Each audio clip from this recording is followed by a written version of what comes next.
many struggles trying to get a shirt on and off and I was sweating so bad. Yeah. Yeah. So hopefully they do well. There, I mean, there's quite a few on his team that qualified for nationals and are positioned to potentially do well. That's So, pretty neat. Next time I see you, yeah. you'll have to let me know what you heard. Yeah, I will. I will buy the 1 month subscription to watch. So I can, What are they going to be on? I don't know, usatf.tv, I think is how I usually watch. So Oh, they, live stream all the meet. And so okay. you can log on and, Yeah, sometimes um, we do ESPN Plus and YouTube Plus where yeah. we get some of the stuff when Maddie runs in Georgia. So Yeah, yeah, I think it's like 14 or $15 for the month. And so I just cancel it once he's done. And that's a little cheaper than driving there. yes, not quite the same Oh, experience, but we do watch on occasion. gotcha. Literally every time he runs every year, we buy the subscription. So, Yeah, but I can relate to that. yeah, All so right, I we'll won't see. dominate this time so you can chat with other people, but good. That's okay. I Okay, see people are joining us, so good to talk to you, Val. thank So, you. All right.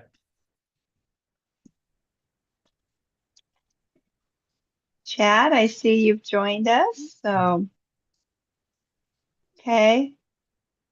I You were a little fuzzy, foggy, muted there. Not muted, muted, but I didn't hear you clearly. Oh, is that Uh, better? If I yes. speak up? Yeah. Yeah, that works well. Thank you. So, Certainly. yeah, people are starting to join us, so that's good. And if I start to mumble, just say, Chad, repeat what you said. Okay, that's code speak for speak up, huh? Yes, yes. Okay, good, good. So, yeah. So, Sherry, when you're done doing all the things you need to do you want to put up the first slide? We can start capturing some people here.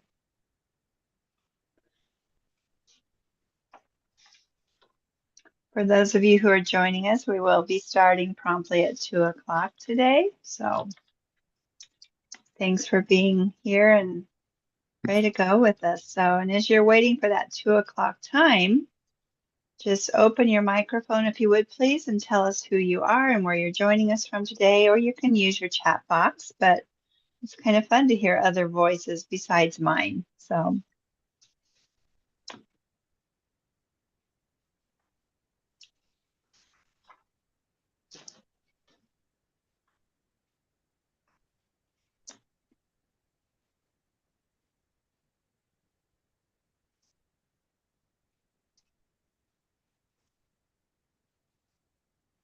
okay. Guess nobody wants to share who they are and where they're joining us from today. Or I'm not seeing anything in the chat box at least. So I'll share. I'm from the north side of your office. the far northwest corner of the SCED Uh-huh. office is Sherry. So, There you go. Got us and, rolling. and for logistical purposes, I'm in the south central part of the office. So, so we When actually people had are having visitors. when people Uh-huh. are having IT issues, it's a long ways from my office to everybody else's office. And speaking of IT, so, uh, but no, technology is wonderful and it allows us to do this kind of thing. But when it decides to do what it wants to do, it's a struggle. So, so I see a few more people joining us. So thanks for making time here today. And if you would be so kind, tell us who you are and where you're joining us from today. Microphone or chat box, it doesn't matter. Hmm.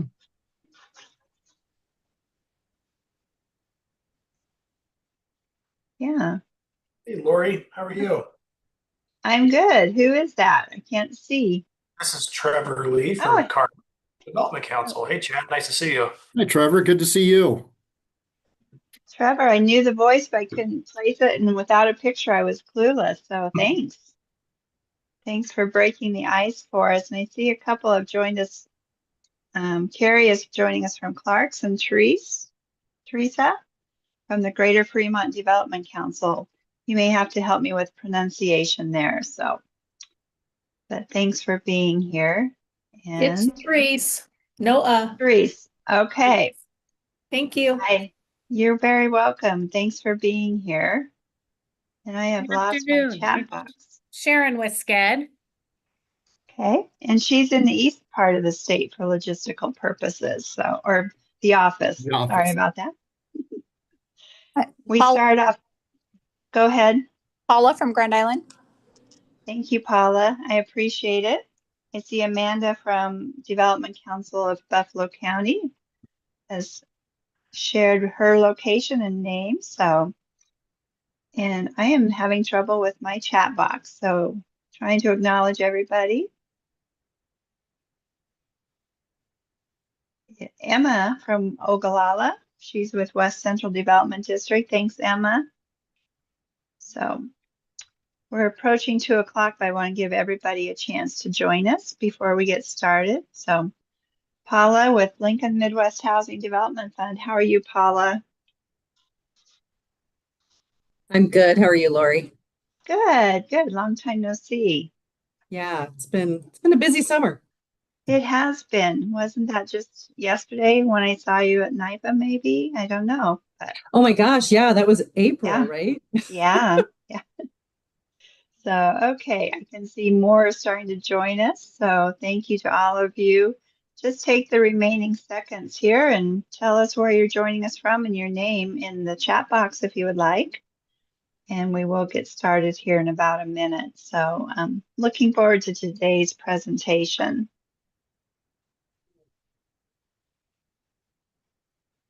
If you do have technology troubles, this is being streamed on our YouTube channel as well. So feel free to hop over there. We have been plagued with technology issues for a month or two here in the office. So we appreciate Tracy from NENED, Northeast Nebraska Development District. Thanks for joining us, Tracy. And Randy from the Center for Rural Affairs is logged in too, and that's located in Lyons. So that is great. Thanks for letting us know you're here. So, okay.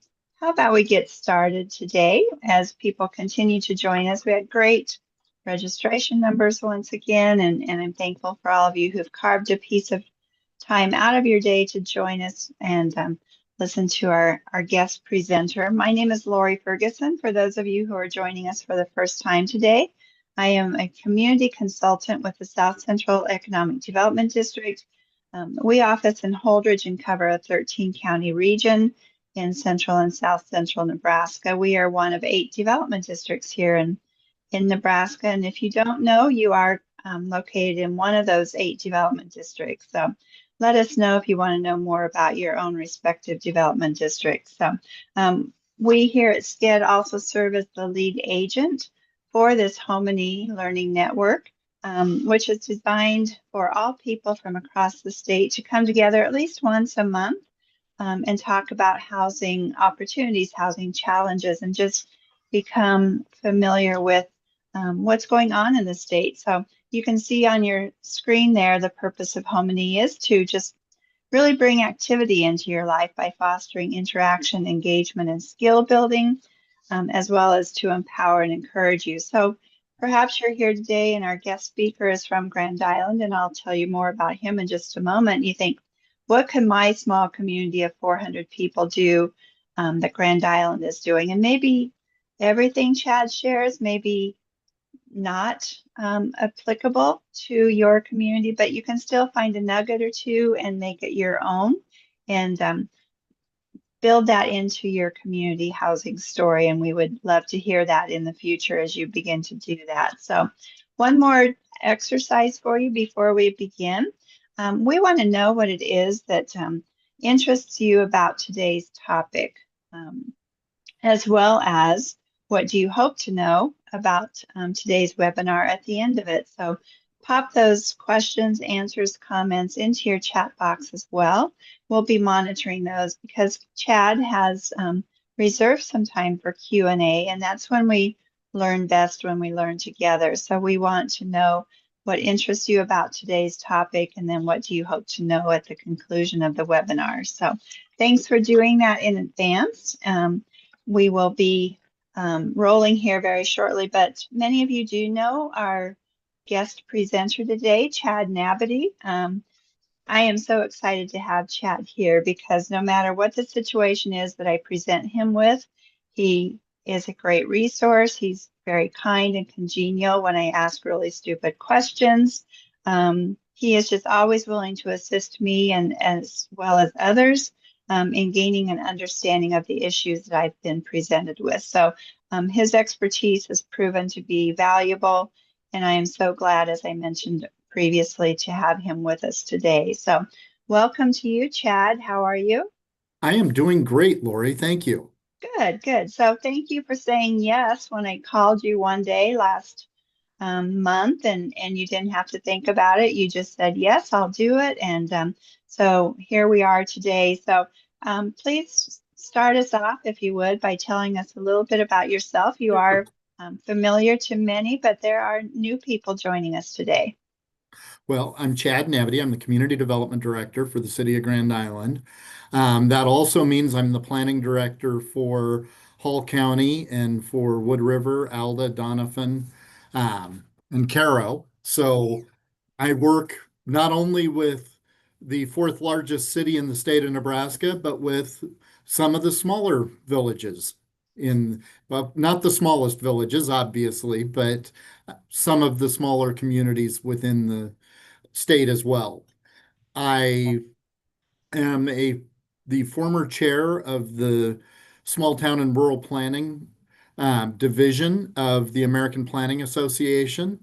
And right now I'm chair of the Divisions Council and sit on the APA Board of Directors. With that, I'm going to post a link in the chat. This is the American Planning Association, Housing Supply Accelerator Strategy. And this is, use this. There are lots of good ideas of things that you may be able to do in your own communities. It is out there as a resource for you and for all of us. So as a board member, it's my job to promote APA, and this is one way I can do it that fits well within this presentation on housing development. If you were at the NIFA Housing Conference, Innovation Conference, and you saw this presentation, this is very similar, but I've added a few things to it to make it my part a little bit longer. I'm happy to take questions if you put them in the chat. I can take them while I'm talking about specific things if I see them. If not, there will be time at the end for questions. And what I really want you to do is get what you came here out of this presentation. And I don't know what that is. So if you can ask me the question, I will try to answer it the best I can. With that, let's go ahead and get started. Thank you, Chad. Sounds great. Okay, first thing that I'm going to tell everybody to do is review your zoning regulations. If you don't have zoning regulations, this may not apply to you so much, but if you have zoning regulations, when was the last time you looked at them? And when was the last time you really looked at what your zoning regulations allow in your community? What housing typologies are allowed by your regulations? Do you allow missing middle housing by right? Or does it take a conditional use permit? Do you allow townhouses? Do you allow duplexes? Where do you allow those? And do you have lots available that you could build different housing typologies on? Grand Island, for instance, if you go back, Kevin, did you have a question? No. Grand Island, if you go back about 10 years ago, we created a new zoning district that all of our minimum lot sizes for a residential lot were minimum of 6,000 square feet, and they went up from there. We created an R3SL, medium density small lot designation that allowed 3,000 square foot lots and down to 2,100 square feet if you were doing row houses. So looking at those typologies, what do you really need to make that work? That opened up the market. I had a council member at the time ask me, well, do you think anybody will build these? And my response was, I don't know if the market will want these. I don't know if the market will make these work. But what I do know is that there is nowhere you could build these in Grand Island without making these changes. So what are you missing? That's a huge thing. What typologies are not found in your community? Is it all single family homes? Does that mean adding in some duplexes makes sense? Are housing developments controversial in your community? Do you get a lot of pushback on them? What are your minimum lot sizes? When a developer is developing a new subdivision, they are paying for sewer, water, streets, and storm sewer by the front foot of those lots. So if your minimum lot size is 100 foot wide and it costs $1,000 for paving, sewer, water, and streets, and that's the number that we're using in Grand Island at this point. So when I say $1,000 a running foot, 100 foot wide lot, if it's fronted on both sides, that's $50,000 up front into each of those lots before they've sold anything. And that doesn't include cost of land, cost of money, cost of profit, any of those things. That's why lots are as expensive as they are, is because that's what it takes to develop. If you make that a 50-foot wide lot, you can cut that in half. What are your setback requirements? What are your maximum lot coverages? How does that impact what you can build within your community? Look at your zoning from all of those perspectives. Don't forget your definitions. Don't just look at your zoning districts, look at your definitions. They are the most important part of both your zoning regulations and your subdivision regulations. You know what you mean, but everyone else should too. So remember to review your definitions and make sure that they say what you really want them to say. Go ahead and go to the next slide.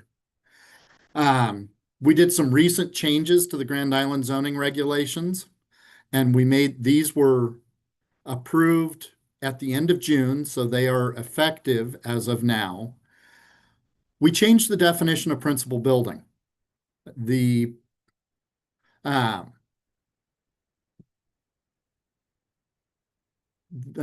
I saw something come through on the chat and it distracted me. Thanks, Lori.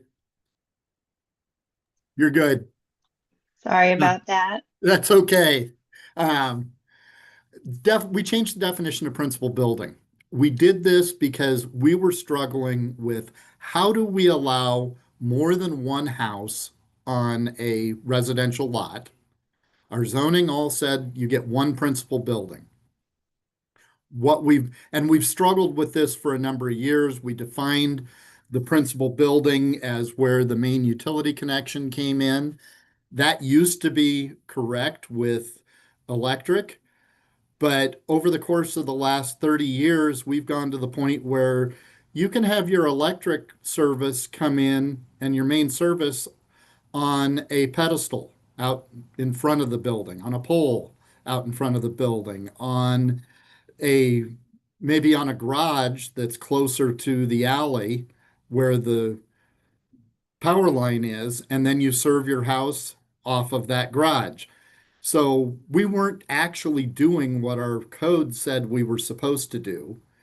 With that, okay, looks like I'm giving a thumbs up to myself. I've got that feature on. It saw my hand. So with that definition of principal building, it also plays into how we allow accessory dwelling units. And currently, we only allowed accessory dwelling units if they were attached accessory dwelling units. So you couldn't do the traditional granny flat or the small apartment behind the house. With the change that we made to what a principal building is, and we said it's buildings or a building or buildings, so it can be plural, that are within the setbacks of the principal building, are built to building code, and do not exceed the density or coverage limitations of the district. So if we go to, for instance, our R3 zoning district allows one dwelling unit for every 3,000 square foot of lot space. Minimum lot size is 6,000 square feet. This is the R3, not the R3SL that I talked about earlier. And so you can put a duplex on every single R3 zoned lot.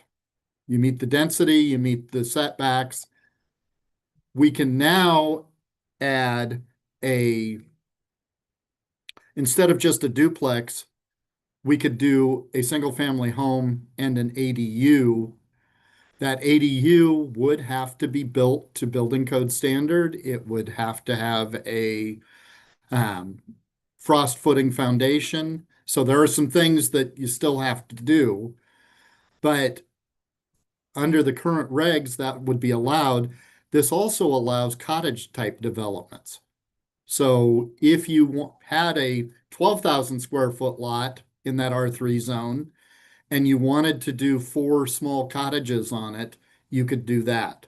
You're only going to get one electrical connection. You're only going to get one sewer connection. But you can serve all of them from those same connections. This also lends itself to adding more missing middle housing. Those zoning districts, because of the way we do our zoning districts, we don't have a single residential zone that is only single family homes. We don't have one that defines that it has to be a single family home. We allow dwelling units. We regulate those dwelling units based on density. So in the large lot residential zone, you get one dwelling unit for every 20,000 square feet. And in the R4 high density residential zone, you get one dwelling unit for every 1,000 square feet of lot space. So if you own a 1 acre lot in the large lot residential zone, you could put 2 units on it. If you own that same 1 acre lot in the R4, you can put in the R4, you can put 43 units on that. Doesn't mean people are building 43 units to an acre in Grand Island. That's very dense. We're averaging probably 18 units at the very most dense development in Grand Island. And Melissa, I saw you've got a question. What type of outreach? We did several meetings with the Planning Commission. We did not do a significant amount of outreach, although I've been planning these changes for the last, at least talking about them whenever I go speak to people about them, or what's going on with the planning department. If I was going to speak to the Rotarians or a church group or whoever I was talking about, I was telling them these changes were coming.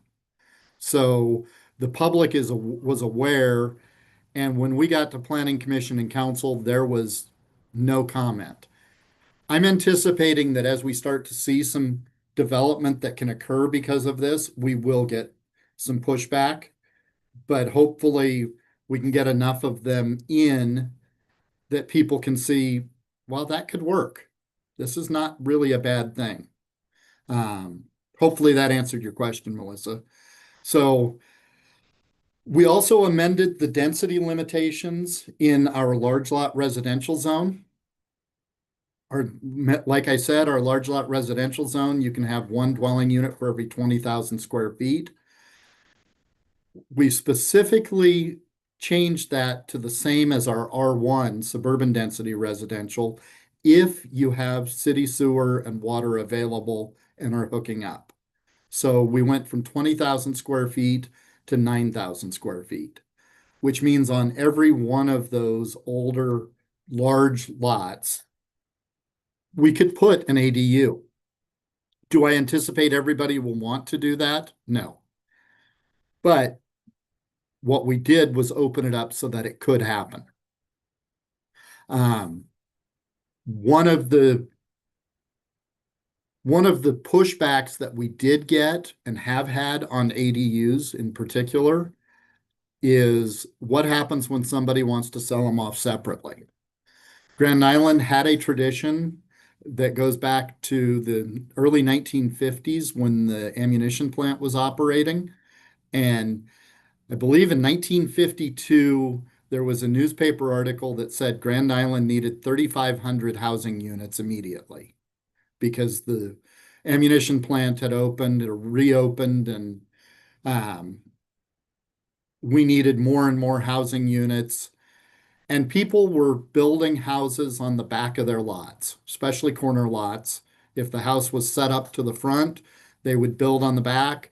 They would connect the sewer through, they would connect the water through. And then years later, they sold those off separately because you didn't have to do anything to sell two halves of a lot. We changed that in 1999. You could no longer sell two halves of a lot. You had to go through a process to have it subdivided.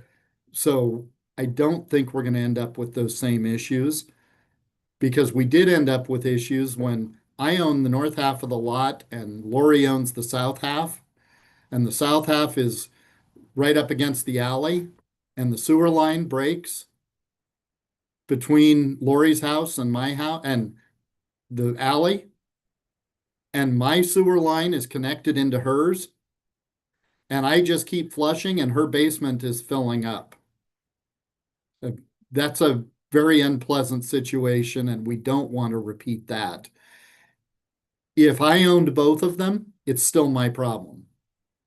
If Lori owns hers and I own mine, whose responsibility is it to fix that sewer line? We want separate sewer lines to the houses unless they are supposed to be owned together. So we'll see how that works out. I don't anticipate that we will have a repeat of the issues that we had previously. Amended density limitations, I just talked about that. Reduced residential parking requirements. Back in November of last year, we had a request to reduce our parking requirements for one bedroom and efficiency units. We went from 2 spaces to 1.5. Grand Island we don't have dynamic transit. And so we felt that we really couldn't drop it all the way to 1 per 1 bedroom. But we also only require 2. We require 2 for all others. If you've got a 5-bedroom apartment, it requires 2 parking spaces, off-street parking spaces. So that was a limitation that we changed. Hopefully we can make that all work and it doesn't create substantial issues for us. The other thing we did was we reduced our commercial parking requirements, cut them in half. If you needed 4 spaces per 1,000 square foot of retail space previously, we're saying you need 2. Why did we cut them so drastically? Drive around Grand Island and look at the parking lots in most of those commercial areas, and they're sitting there empty almost all the time.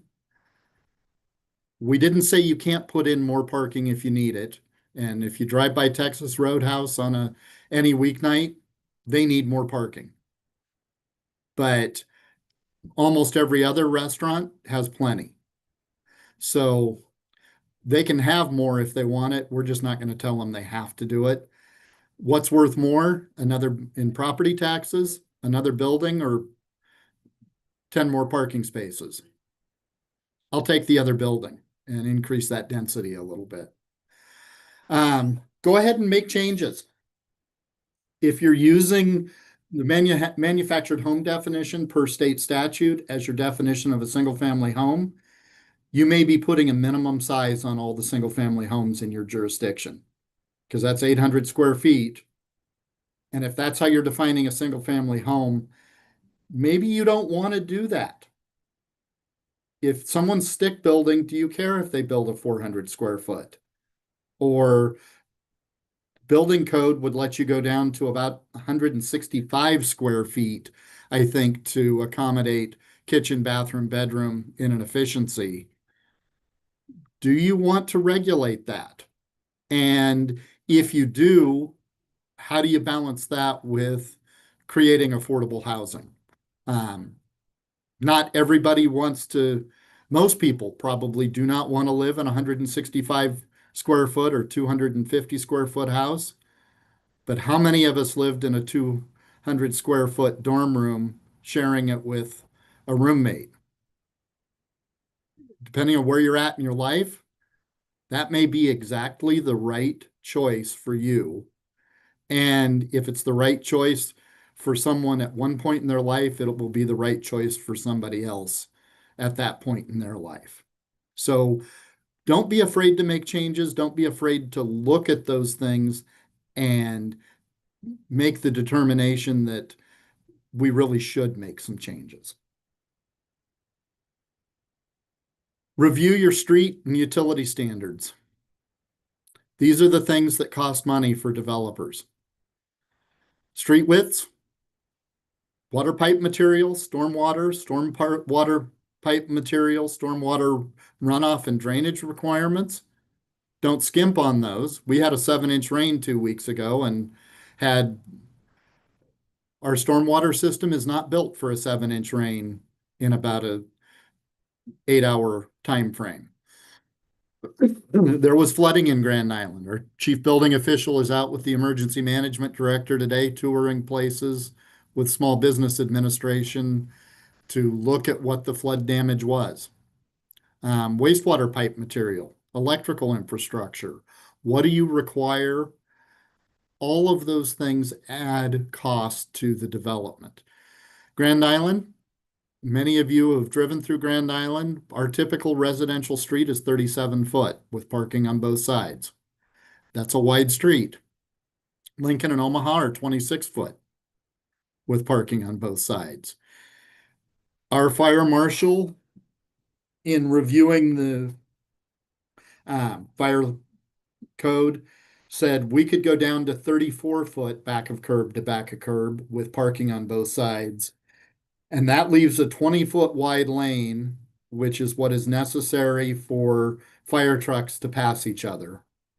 So we've gone to a 34-foot alternative to our 37-foot street with parking on both sides. We've also played with parking on one side, but that if you're not a community that regularly enforces parking on one side and that's the way you developed, that can be a really hard cultural thing to make happen easily within your community.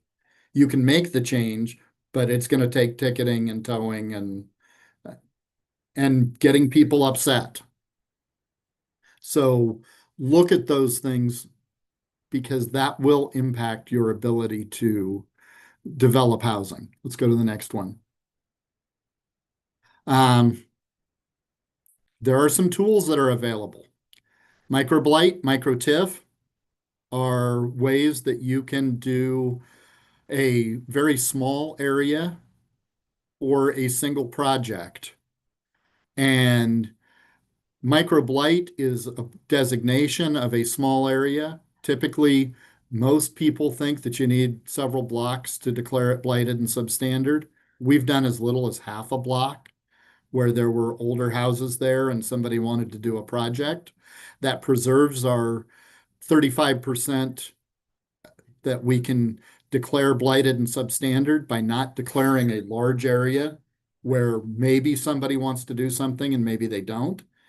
Micro TIF was actually approved by the legislature in 2018. We adopted it just a couple of years ago.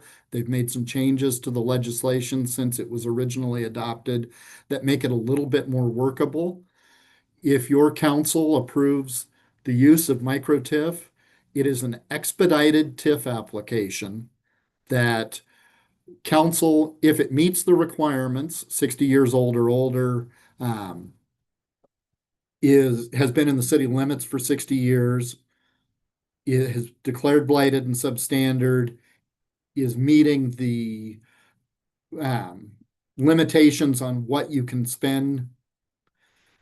You can do that with just sending a resolution to council to approve the application, then send it through your CRA or CDA to write up the contract. So it cuts a couple of months off the process. The fee for microTIF is set in statute at $50. So it's much less expensive. We've done 3 or 4 of them now over the course of the last 2 years, but this is a great place if you're doing scraping off the old house there and replacing it with a duplex. MicroTIF is a wonderful tool to make that happen and make it happen easier. Let's go on to the next one. This would be one of our micro blighted areas. You can see we had a project in that blue square. There was the house. They replaced it with that duplex right there. Now, I probably should have gone back and gotten another picture of this because that's before they had the lawn in. It was still under construction.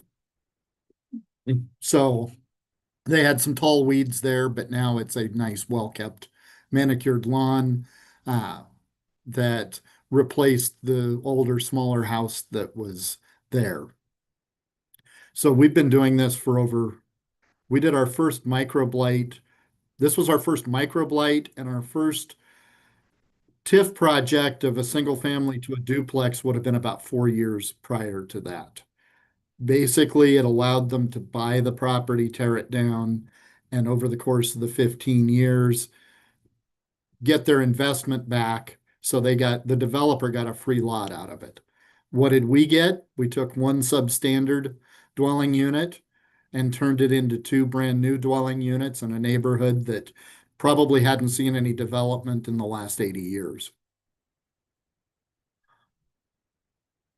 Use your housing study. Almost every community in the state of Nebraska of any size has a housing study. If you don't have one, look at getting one done.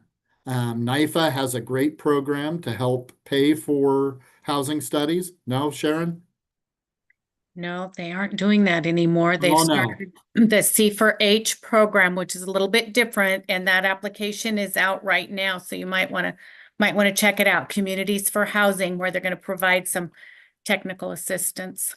Okay. I'm familiar with the NIFA program. Thank you for letting me know that they have changed their emphasis a little bit. A housing study, if you are receiving CDBG funds for housing, you really need to have one within 5 years. If you're using TIF for workforce housing, you have to have one within the last 5 years. So there are reasons for you to do a housing study, but your housing study is going to tell you how many dwellings are you going to need in the next 5 or 10 years. What mix of housing are you going to need? Single family, multifamily, elderly living. Thanks, Sharon. Yeah, CDBG planning can be used for a housing study. In order to do that, your community needs to be 51% LMI, correct? Yep. So if your community is not 51% LMI, or you're doing it outside of low to moderate income areas, you're going to have some limitations on using CDBG. What typologies are you missing? You can have somebody who is a professional planner who's working on this drive around your community and say, I noticed you didn't have any townhouses. Where are those? Why don't you have any? They can help you look at your zoning regs and say, well, you don't have any townhouses because you require 70-foot minimum lots, and nobody's going to build a 70-foot wide townhouse. So you're just not going to get any. Where can you cut costs? What can you do with your infrastructure to cut costs? What incentives can you offer? Workforce housing, rural workforce housing, any community, any city in a county of $100,000 or less that is doing tax increment financing can actually use TIF to help put the house up. It is an eligible activity. If the house has a sale price, is a construction price of less than $340,000, I think it is, for a single family home as of May of this year, or $250,000 per unit for multifamily. And that includes duplexes. And that is construction cost, not the cost of the land, not the cost of development of the land, not the infrastructure. That is just the raw construction cost of the house. That doesn't create more TIF, but it gives you a larger bucket that you can use to fill with TIF dollars. And I think that may be about the end of my half hour of talking. Yep. I would love to hear what questions you have. And rural workforce housing for TIF is 340. According to the memo from May 16th, 17th on DED, and that's the TIF requirement. They upped it this year. That's different than the Rural Workforce Housing Grant Program. Okay. Thank you, Chad. What questions do you have for Chad?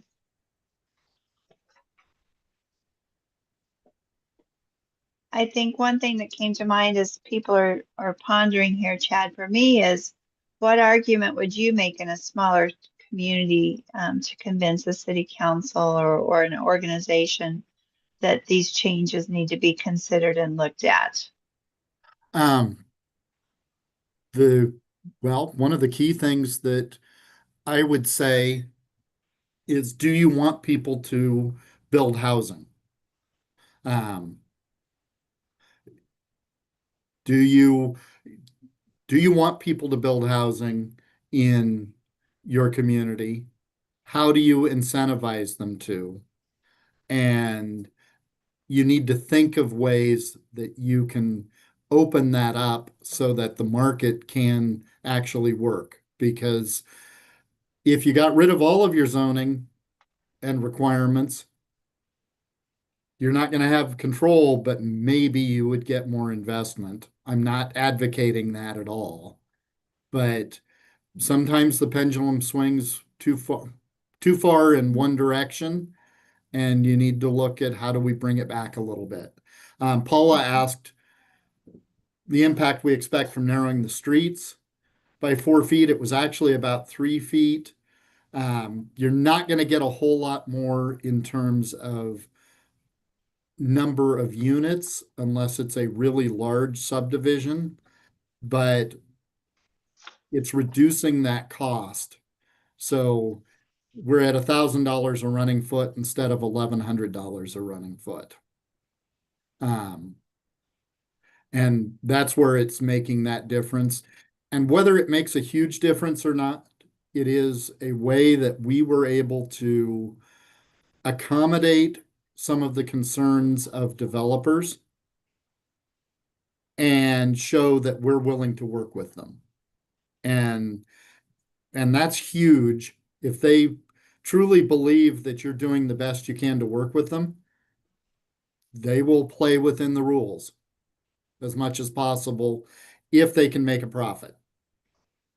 And if they can't make a profit, they're going to go somewhere else. And they should go somewhere else. Okay. What else is coming to mind for all of you? What do you want to know about, and what are you taking away from today? What maybe an aha that you had, or something that you're going to do in your community?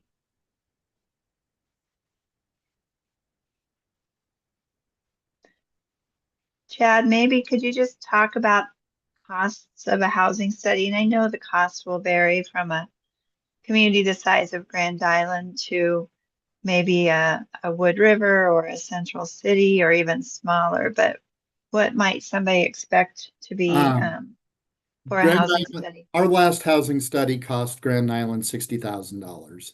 Okay. And that's a little over $1 a person. Okay.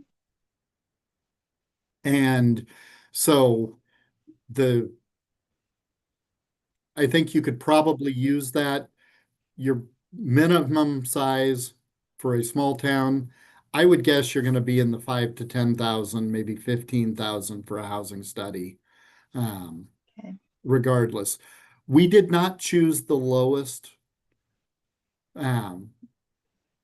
bid. We had two that came in right around 60,000 and one that came in around 35. And we chose to go with one that was more expensive because we felt that it was going to provide us better information. Okay. And if you think about it, $30,000 difference for a city the size of Grand Island, that isn't that big of a difference. Sure. If Okay. we can get better information or a different type of information and get it presented in a different manner. Okay. Yeah, So, totally understand. So Carrie's got a question about yep. how often are you changing your zoning regs? We make changes to our zoning regulations probably 2 or 3 times a year. I keep a running list of things that we're changing. We're going to do it a few more times this year because we updated our comprehensive plan and adopted a new comprehensive plan in January of this year. So the changes that I talked about here that we did last month were the first tranche of changes based on that new comp plan. Okay. But for a smaller community, is it a maybe an annual review? Is it something that? I would do an annual review, and you don't have to make the changes every year, but if you see things that are creating roadblocks, you probably want to bring that up. And you may actually bring it up with your planning commission. And we workshopped these with the planning commission over the course of 3 different meetings so that they knew here's what was coming. Public had an opportunity before we ever held a public hearing to comment on them. And then the planning commission said, yes, I think these are ready for prime time. Bring them back next month for a public hearing and we'll send it to council. Okay, great. You've also got some questions from Josh. I'll let you kind of work through Yep. those.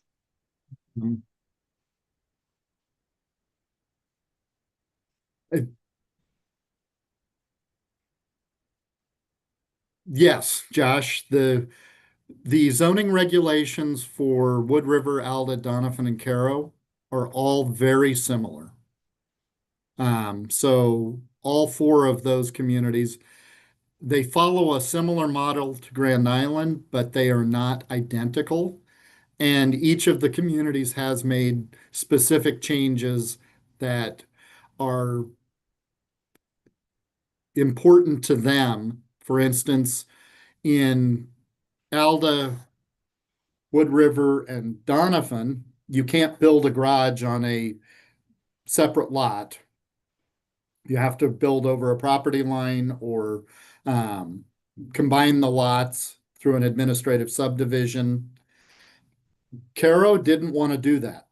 They made the decision that they would grant a conditional use permit to somebody to build an accessory building on a lot next to their house. And that's, so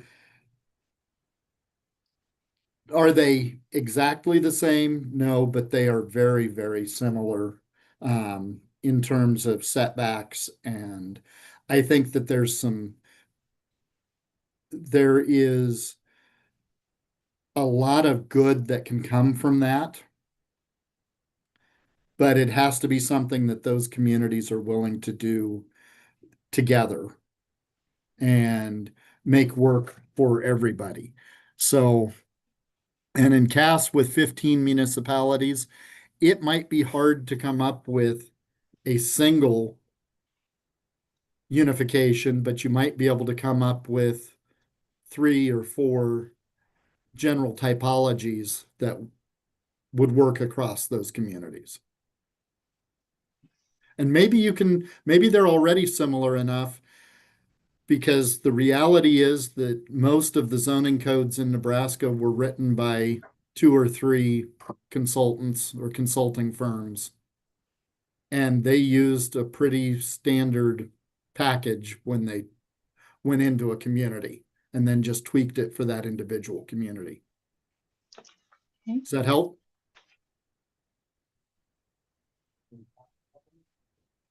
It gave me some more information. So what is the benefit of what Wood River and Alda have done in not allowing a garage on a separate lot? What is the Well, benefit? If you get a garage if I've got a garage on a separate lot, I can sell my house and move all of my junk into my garage, and I can move to Lincoln, and I can come mow that lot once every 6 weeks, and I can use it as a warehouse. Okay. And people will do that and use it as a warehouse, especially if the person who wants the house can't afford to buy the garage also. Okay. And do you want warehousing in your residential districts? If you Okay. keep them together, then it is truly accessory to the house. Okay. Yeah, I had not thought of it in that manner, but that is a good example of why you would want to combine those. So, Yeah.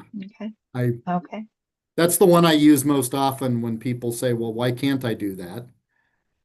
Well, don't Well, you have a neighbor that you know would move to Kearney and come mow it every 6 months or 6 weeks? Yeah, I do. well, and our office does the, code enforcement nuisance Right. abatement program, and there probably is an amount of warehousing going on in some of our smaller communities. So that's a Right. good point. Yeah. Okay. So any ahas or statements you want to make for Chad or questions for Chad? Well, I've got a question for all of you. We've all been talking about accessory dwelling units and how to handle them. The legislature in the past 3 sessions um,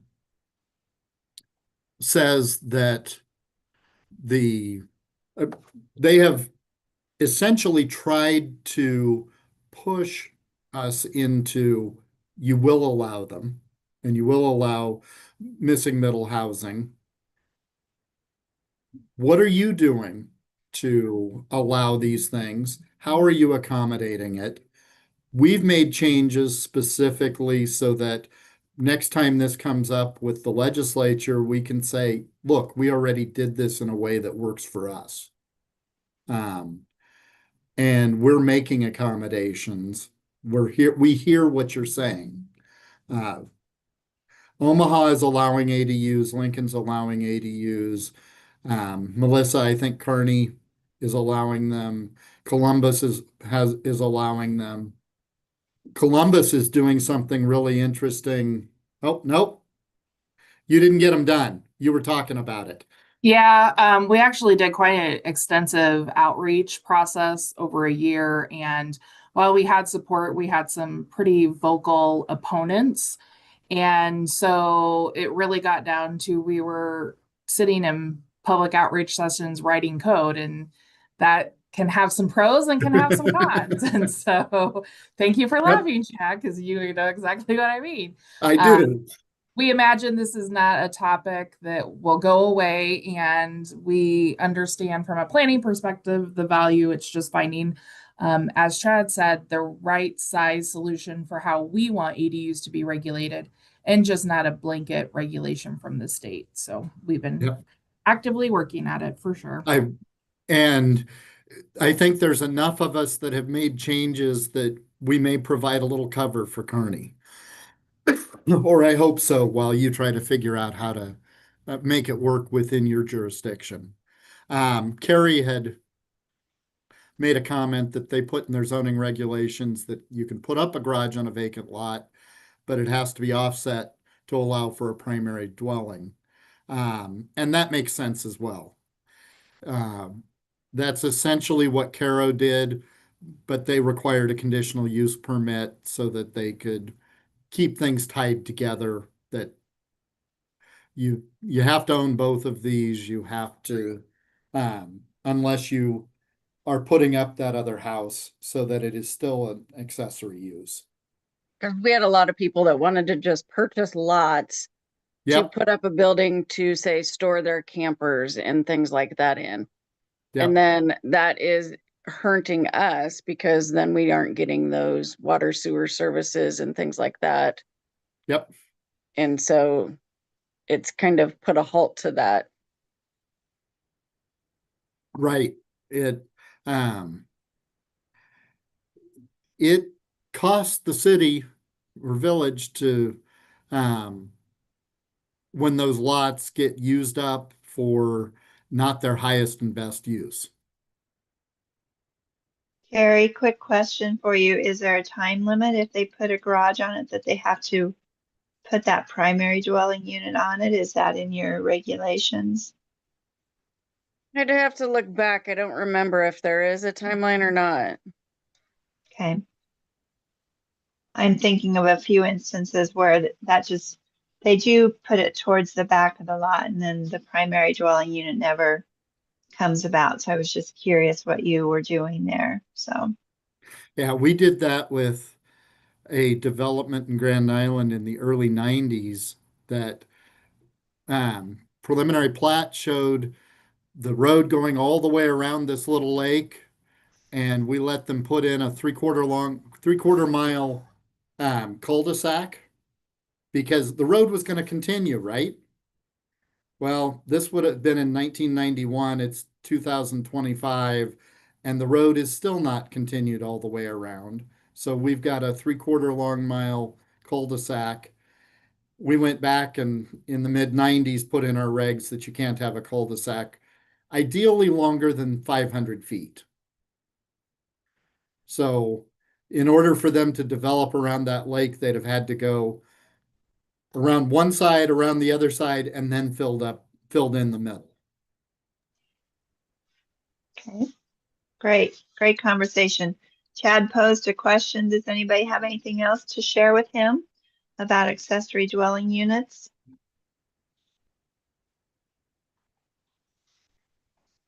Or are you concerned about the legislature saying you're going to do it?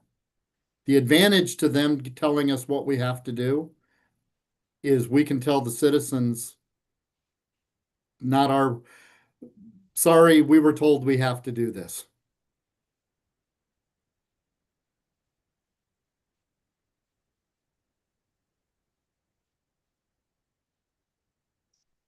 Not hearing anything, Chad, but feel free to reach out to Chad as you kind of think about his questions, because it is important and it's, something that's out there, especially in the larger communities. So yeah, we've put his contact information up on the screen again for you. So jot that down or take a screenshot of it and feel free to reach out with him or to him with your additional questions or comments after today. So just thank you, Chad. I want to just say Sure. how much I've enjoyed having your wealth of knowledge in my professional life as well as the presentations. Chad was actually a speaker 3 or 4 years ago for us, and so we are glad he's back. Just to let you know that today's webinar will be on our HomeNE.us website, probably tomorrow, if not Monday. And you can check that out as well as past webinars with the search feature. And then our next speaker in August will be Amos Anson.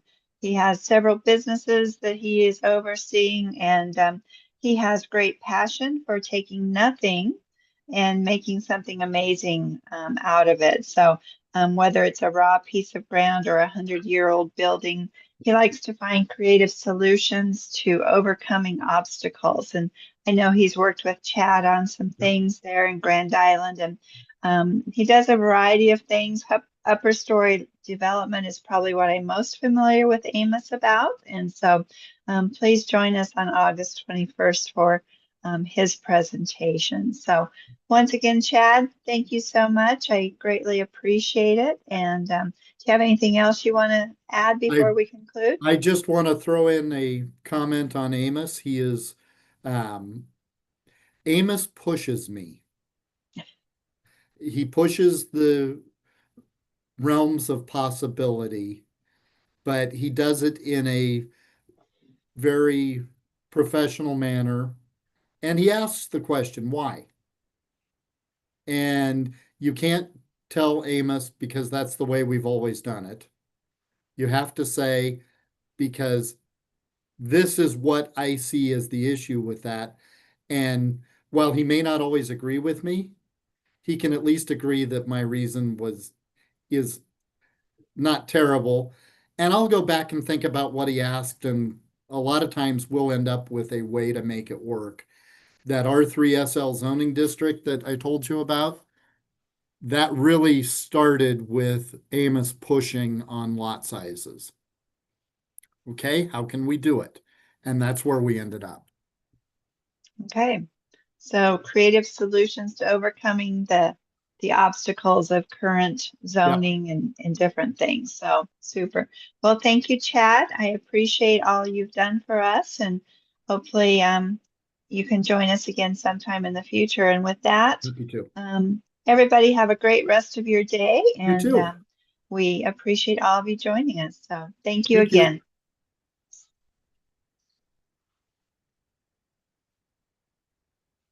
Thank you, Chad.